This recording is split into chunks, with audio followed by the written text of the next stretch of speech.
vamos ter propriamente uma receita. Vamos fazer uma explicação dos 3 tipos de merengues: o francês, o suíço e o italiano.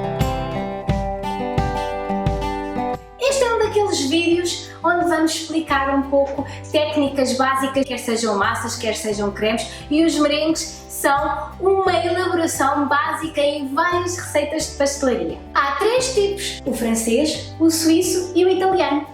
Todos eles têm uma função diferente em vários tipos de receitas. Todos são feitos à base de claras com açúcar, mas varia o processo como se faz. E todos eles têm um nível de estabilidade diferente, que pode ser proveitoso para várias receitas diferentes também. O francês é o mais fácil e o menos estável, e o italiano é o mais difícil e o mais estável. Portanto, o nível de dificuldade também é proporcional ao nível de estabilidade. Muita gente não sabe a diferença entre o merengue e o suspiro. Chamam merengues aos suspiros e suspiros aos merengues. A diferença é assim: o merengue é claras e açúcar batidos, quer seja o francês, o italiano ou o suíço. O suspiro é um merengue que é cozido e seco no forno e fica crocante.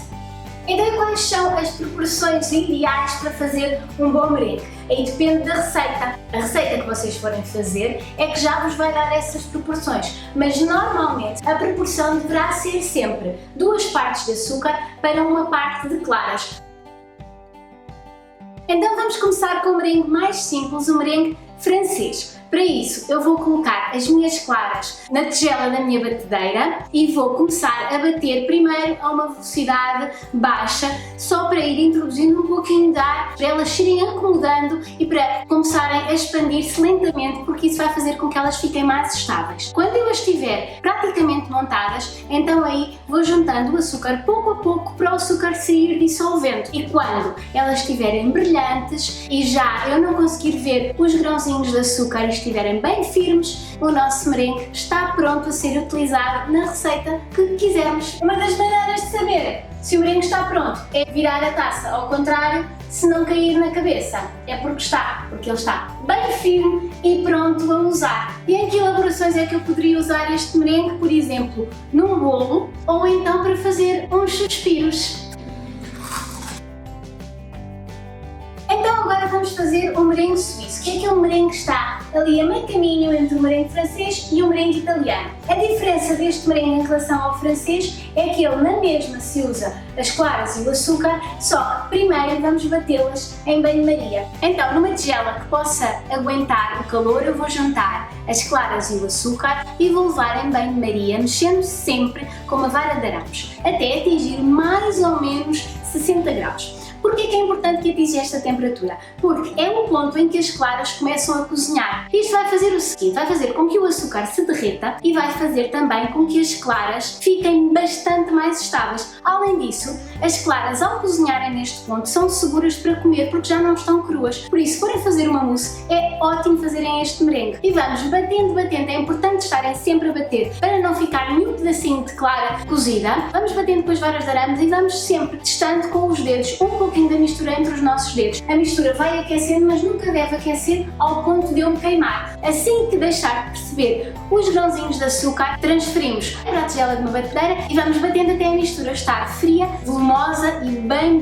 brilhante. E este é um merengue suíço. Não sei se vocês conseguem apreciar, mas ele é bastante mais espesso que o merengue francês. E agora, com este merengue, eu poderia, por exemplo, fazer um buttercream, que é um creme de manteiga clássico. Agora juntaria aqui manteiga e teria um buttercream para pôr por cima de um bolo. Poderia usar também para fazer uma mousse ou para cobrir, por exemplo, um bake de Alaska.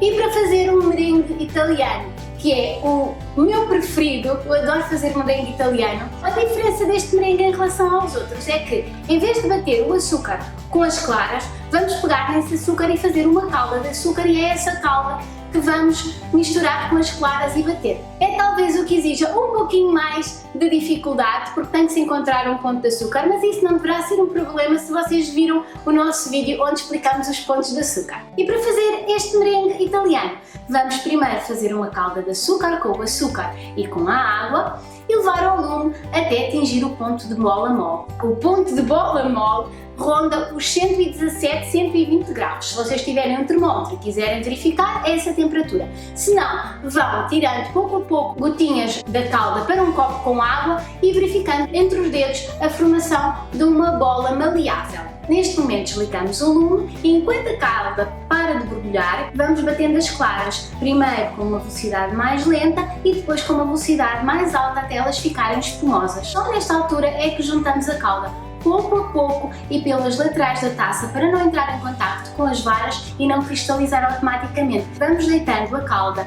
em fio muito devagarinho e reduzimos nesta altura a velocidade da batedeira. Quando tivermos a calda toda introduzida nas claras, aí sim aumentamos a velocidade e deixamos bater até a mistura estar fria e como os outros, espessa, brilhante e muito apetitosa. E este é o meu merengue italiano, veem como ele fica bem espesso com este pico alto e forte e firme, perfeito para cobrir, por exemplo, uma tarte merengada ou para também fazer um buttercream, também se pode usar um merengue italiano ou para qualquer outra elaboração, um merengue italiano fica bom em qualquer coisa, até só para comer às colheres. Então, qual merengue usar em que situação? Bom, depende da receita, mas com este conhecimento que vocês agora já têm, podem substituir, se quiserem, por exemplo, para fazer uma mousse. Muitas vezes nós fazemos uma mousse com um merengue francês e ao fim de um dia a mousse está separada. Então, se vocês quiserem fazer uma mousse e fazerem com que ela fique mais estável e que não se separe, podem usar a mesma quantidade e fazer um merengue suíço ou um merengue italiano. E pronto, espero que tenham gostado desta explicação dos 3 merengues. Espero que usem estas dicas quando forem fazer as vossas receitas